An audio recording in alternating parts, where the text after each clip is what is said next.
សួស្តីបងប្អូនទាំងអស់គ្នាថ្ងៃនេះខ្ញុំមកចែករំលែកអ្នកដែលអត់ដែរលេង TikTok សោះមកលេងរៀនលេងជាថ្មីដើម្បីផលប្រយោជន៍អាជីវកម្មនិង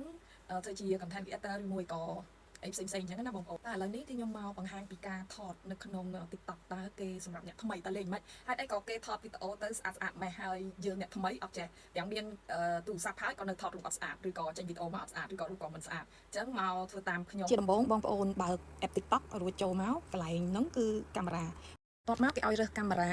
filter ហើយនឹងនាទីរបស់វីដេអូឬក៏រូបថតបងប្អូនចង់ថតជាស្លឹកឥឡូវហ្នឹងខ្ញុំថតជាវីដេអូអញ្ចឹងខ្ញុំជ្រើសរើសយក60នាទីហើយចុចប៊ូតុង start កាមេរ៉ាតែម្ដងបន្ទាប់មកបងប្អូនមើលវីដេអូបងប្អូនថតចប់រួចរាល់រួចខំហ្នឹងទៅបន្ទាប់មកទៀតបងប្អូនត្រូវដាក់ចំណងជើងចំណែកខ្ញុំដាក់ចំណងជើងថារបៀបថតវីដេអូនៅក្នុង TikTok អីចឹងទៅហើយបន្ទាប់មក hashtag បងប្អូនដាក់ hashtag ធម្មតា hashtag ហ្នឹងសម្រាប់ឲ្យគេងាយស្រួលស្វែងរកណាបងប្អូនអញ្ចឹងអាហ្នឹងសំខាន់បងប្អូនដាក់រួចរាល់អស់ហើយបងប្អូនចូលចុចថាផុស